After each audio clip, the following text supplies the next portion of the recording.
Hello students, Mehta school digital classes में आपका स्वागत है। स्टूडेंट, आज हम कक्षा 8 में पाठ 6 का अध्ययन करेंगे, जिसका शीर्षक क्या है? भगवान के डाकिये। आज हम पाठ कौन सा पाठ पढ़ रहे हैं? 6 पढ़ रहे हैं, जिसका शीर्षक है भगवान के डाकिये। इस पाठ के कवि हैं रामधारी सिंह जी दिनकर। इस पाठ के कवि कौन है? रामधारी सिंह जी दिनकर।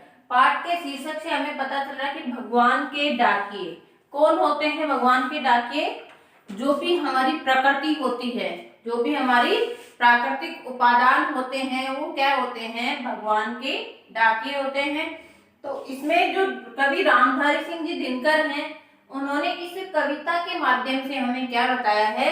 इस कविता में प्राकृतिक जो उपादान है उनके माध्यम से हमें एकता, बंधुत्व, समानता, इन सब के बारे में बताया है।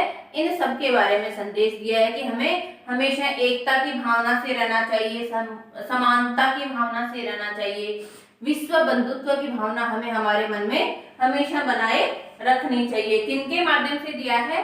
प्राकृतिक जितने भी हमारे उपादान हैं उनके माध्यम से दिया है। पहले हम इस कविता को पढ़ते हैं।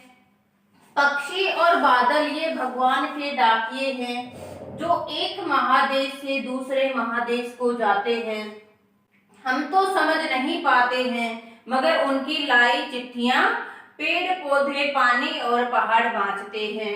हम तो केवल यह आंकते हैं कि एक देश की धरती दूसरे देश को सुगंध भेजती है, और वह सौरभ हवा में तैरते हुए पक्षियों की पांखों पर तैरता है, और एक देश का भाप दूसरे देश में पानी बनकर बरसता है। बहुत ही अच्छी कविता है, वापस देख लेना। पक्षी और बादल ये भगवान के डाकिये हैं, जो एक महादेश से दूसरे महादेश को जाते हैं।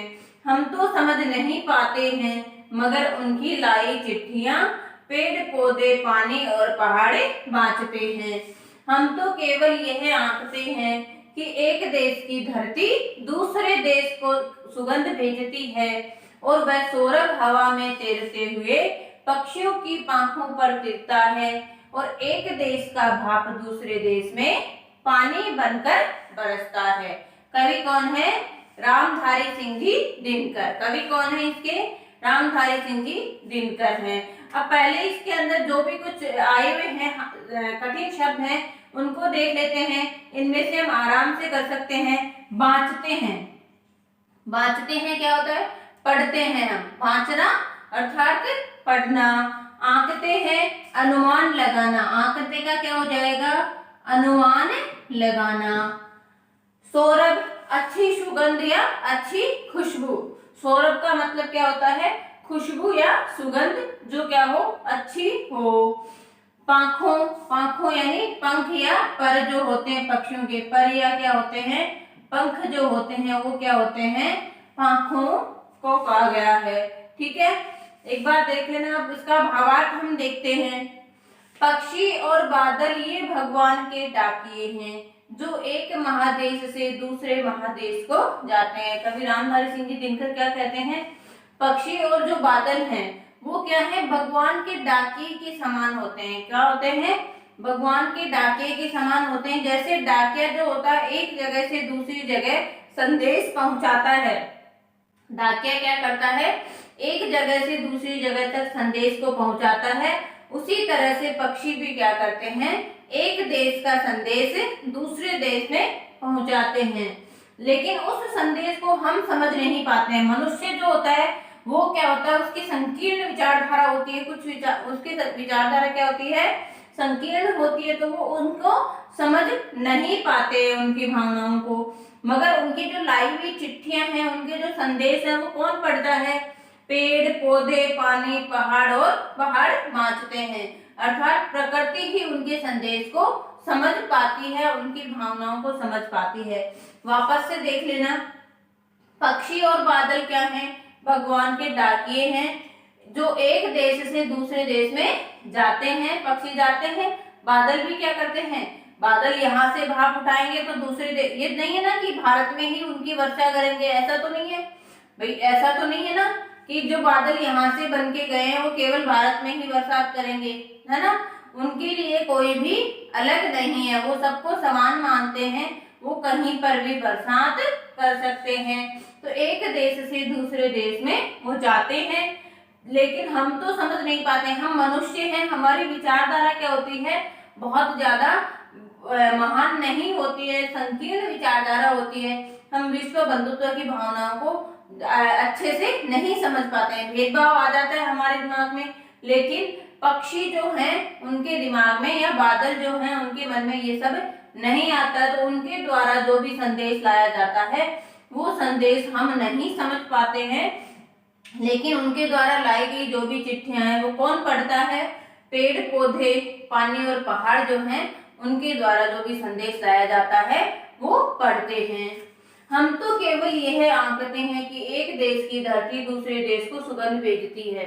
हम तो केवल क्या सोचते हैं, क्या अनुमान लगाते हैं कि एक देश की धरती जो है दूसरे देश को क्या भेजती है, सुगंध भेजती है, और वह सुगंध हवा में तैरते हुए पक्षियों की पंखों पर टिकता है। किस तरह से भेजती है भाई, यहाँ पे जो सुगंध है, यहाँ पे जो फूल लगे हुए हैं, तो पक्षियों के परों पे जो परों पे उन फूलों की खुशबू जो है वो लगती है, और वो दूसरे देश तक जाते हैं, वो दूसरे देश तक जाते हैं।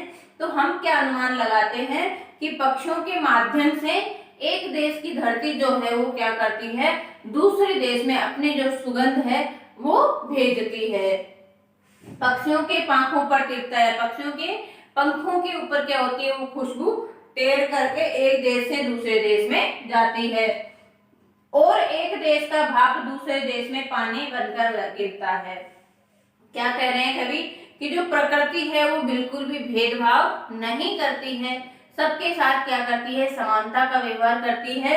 और एक देश की भाप, अगर एक देश से भाप बनकर पानी बनता है, एक देश से भाप बनकर के बादल बनते हैं, तो वो जाकर के दूसरे देश में भी बरस सकते हैं, वो दूसरे देश में भी बरस जाते हैं। तो वो क्या करते हैं, अपने एक दोनों को क्या मानते हैं, एक समान मानते हैं।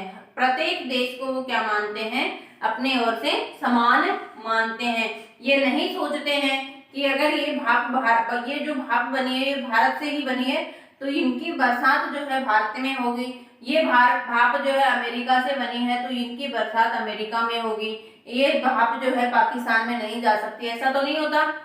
भारत से जो बादल बनते हैं उनकी बरसात पाकिस्तान में भी हो सकती है, नहीं हो सकती है, या पाकिस्तान से जो भाप बनती है, बादल बनते हैं, उनकी बरसात भारत में हो सकती है। तो इसके माध्यम से कवि क्या कहना चाह रहा है कि प्रकृति के जो उपादान हैं वो हमें क्या संदेश देते हैं, प्रेम की भावना का संदेश देते हैं, समानता की भावना का संदेश देते हैं, विश्व बंधुत्व की भावना का संदेश देते हैं, और एकता बनाए रखने का क्या देते हैं, संदेश देते हैं। एक बार हम इसको वापस देख लेते हैं। पाठ का नाम क्या है, भगवान के डाकिए। पाठ का क्या नाम है, भगवान के डाकिए है। कवि कौन है, सारे पाठों के कवि और लेखकों के नाम याद होने आवश्यक हैं। सभी पाठों के कवियों के नाम, कविताओं में कवियों के नाम, और जो भी निबंध और कहानी वगैरह हैं उनमें लेखकों के नाम आपको याद होने जरूरी है। पाठ का नाम है भगवान के डाकिए। इनके कवि कौन है, रामधारी सिंह जी दिनकर इसके कवि हैं। इसके माध्यम से कवि ने हमें क्या बताया है कि जो प्रकृति हमारी है वो क्या करती है, बिल्कुल भी भेदभाव नहीं करती है, वो सबके साथ में क्या करती है, समानता का व्यवहार करती है। और प्रकृति को ही क्या बताया है, भगवान के डाकिए किसको कहा है इसमें, पक्षी और बादल को। भगवान के डाकिए किसको कहा है, पक्षी और बादल को। क्यों, पक्षी जो होते हैं वो क्या करते हैं, अपने जो पंख हैं उनके ऊपर एक देश की खुशबू, अपने पंखों के माध्यम से एक देश की खुशबू दूसरे देश तक पहुंचाते हैं। और बादल क्या करते हैं, एक देश से भाप बना करके बादल बनते हैं, और वो दूसरे देश में क्या करते हैं, बरसात कर देते हैं। वो दूसरे देश में क्या करते हैं, बरसात कर देते हैं। मतलब एक जगह का संदेश क्या करते हैं, वो दूसरी जगह पे पहुंचाते हैं। इसलिए इन्हें क्या कहा गया है, भगवान के डाकिए कहा गया है। देखते हैं, पक्षी और बादल ये भगवान के डाकिए हैं जो एक महादेश से दूसरे महादेश को जाते हैं। हम तो समझ नहीं पाते हैं, मगर उनकी लाई चिट्ठियां पेड़ पौधे पानी पहाड़ बाँचते हैं। क्या कह रहा है कवि कि पक्षी और बादल जो हैं वो क्या है, भगवान के डाकिये हैं जो एक देश से दूसरे देश में जाते हैं और अपने संदेश को पहुंचाते हैं। उस संदेश को हम मनुष्य जो होते हैं संकीर्ण भावना की वजह से नहीं समझ पाते हैं, लेकिन उनके द्वारा लाई गई चिट्ठियां कौन पढ़ सकता है? पेड़ पौधे पानी और पहाड़ हैं, वो उनके द्वारा लाई गई चिट्ठियों को पढ़ते हैं और उनके संदेशों को समझ जाते हैं। हम तो केवल यह अनुमान लगाते हैं कि एक देश की धरती दूसरे देश को क्या करती है, सुगंध भेज रही है, अच्छी बातें भेज रही है, और वह सुगंध जो है वो हवा में तैरते हुए किसके माध्यम से जाती है? एक देश की धरती में की सुगंध दूसरे देश की धरती तक किनके माध्यम से जाती है? पक्षियों के माध्यम से जाती है। पक्षियों के पंखों पर तैरती हुई वो सुगंध जाती है। एक देश का भाप दूसरे देश में पानी बनकर कैसे बरसता है? बादलों के माध्यम से बरसता है। किनके माध्यम से बरसता है? बादलों के माध्यम से बरसता है। इस तरह से ये इसका क्या हो गया, हमारा भावार्थ हो गया। आपको किस तरह से करना है? सबसे पहले भावार्थ मैं आपको लिख करके भेजूंगी, लेकिन प्रसंग आपको स्वयं ही करना है। प्रसंग क्या करना है? स्वयं करना है। और शब्दार्थ जो है, जो मैंने वीडियो में बताए हैं, अपने आप करने हैं। बांचना मतलब पढ़ना, आंकना मतलब अनुमान लगाना, सौरभ अर्थात अच्छी खुशबू, और पंखों मतलब पंखे हो जाएगा। ये चारों शब्दार्थ आपको अपने आप करने हैं। प्रसंग आप कैसे करोगे? प्रस्तुत पद्यांश हमारी पाठ्य पुस्तक वसंत भाग 3, कौन सा है? वसंत भाग 3 में से लिया गया है। जिस 3 के पाठ भगवान के डाकिये में से लिया गया है, जिसके कवि कौन है? रामधारी सिंह जी दिनकर हैं। इसके माध्यम से कवि ने हमें क्या कहा? इस पाठ में प्राकृतिक उपादानों के माध्यम से कवि ने एकता, विश्व बंधुत्व, समानता, इनका संदेश हमें दिया है। इस तरह से इसका आपको प्रसंग करके भावार्थ अपने नोटबुक में अवश्य लिखना है। लिख करके व्हाट्सएप पे आपको सेंड करना है। अगले वीडियो में हम इस पाठ के प्रश्न उत्तर करेंगे। धन्यवाद।